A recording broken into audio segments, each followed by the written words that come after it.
The world tuned in to watch the world's best soccer players vie for the 2014 World Cup in Brazil. But in the shadows of the stadiums where the professionals were competing for the sport's most prized trophy, another global soccer tournament also took place, the Street Child World Cup.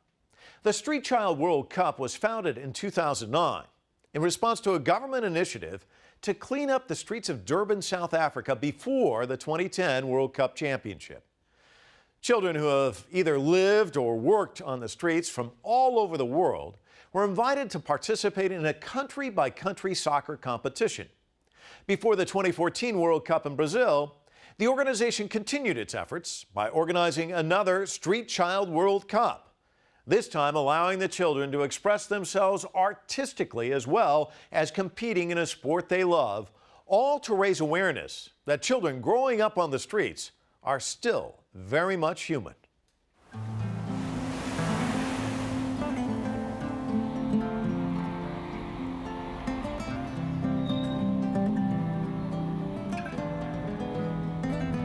I think that street youth are invisible, they're ignored, and they're misunderstood anywhere that you see them in the world. When you see them, they're so full of life and they're so fun, and they're really inspirational. Like anybody who is here would just love these kids.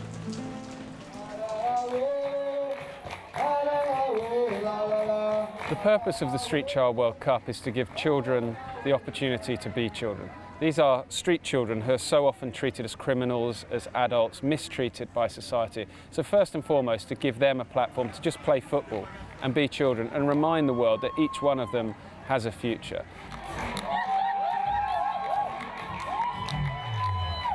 Without fail, these children have come from family trauma, family breakdown, but with the right psychosocial support, they have a future. The Street Child World Cup was founded in 2009. It was a response to our partner project, Umthombo, in Durban, South Africa. Ahead of the FIFA World Cup, which was due there in 2010, street children were being rounded up. They were being illegally detained by the police, taken out of town, away from Durban city centre. It was really an operation to clean the streets and pretend the problem didn't exist. So we thought, if football is truly for everyone, what about a World Cup for street children? The greatest success in South Africa was that through the Street Child World Cup, we challenged the municipality in its policy of rounding up street children. This was an illegal policy. Our partner project, Umthombo, had campaigned for 10 years to end this policy.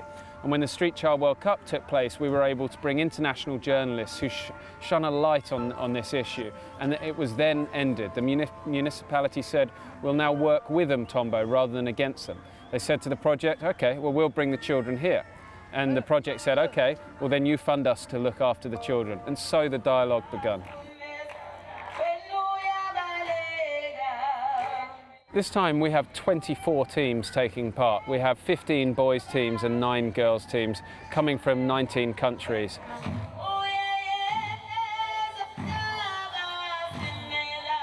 The children competing are 14 to 17 years old. It's boys and it's girls. These are children who have lived or worked on the streets. We've even got teams from the USA and from England, and people don't associate children living on the streets with those countries, but New York, for instance, has 22,000 homeless children.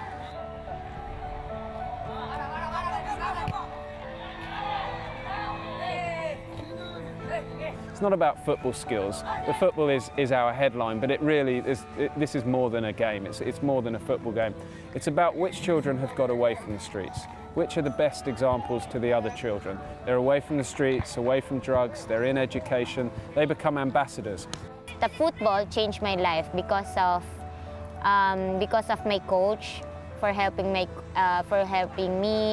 and to have a good attitude.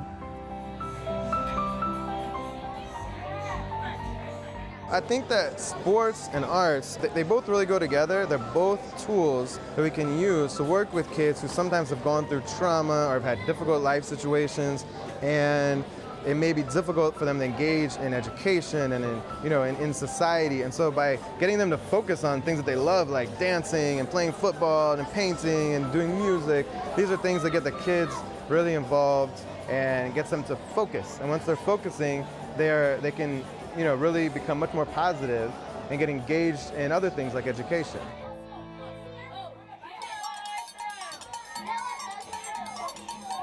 My favorite part in here in Brazil is to having lots of friends in the different countries, even though we don't understand each other, but still it can help the action or sign language, and also the activities, the arts, especially arts, because I really love arts. I'll just expressing my feelings with the arts. The mural that I'm doing here is, you see a figure who represents everyone. She's a motherly, maternal figure who's in her hands holding up the entire community. And you see the hillside community here called Vidigal with all the different houses, and each one is painted and decorated by a different child who each kid gets to say their hopes and dreams for their future in their house. One of the key issues that street children face is that they lose hope.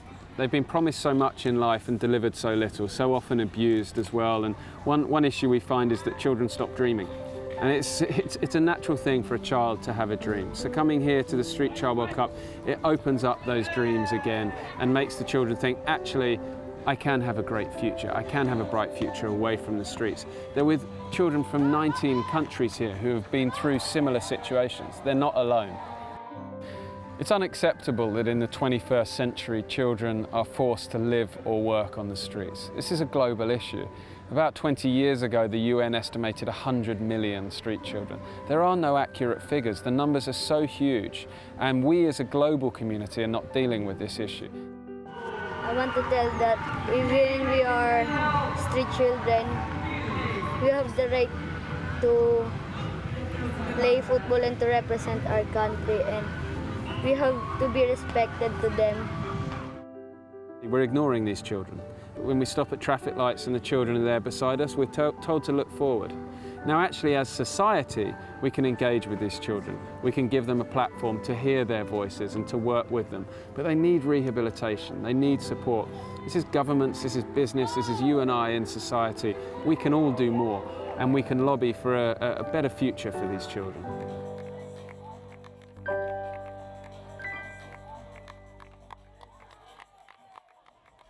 That's it for this week. Join the conversation with us on social media. We are CCTV America on Twitter, Facebook, and YouTube. All of tonight's interviews can be found online at cctv-america.com.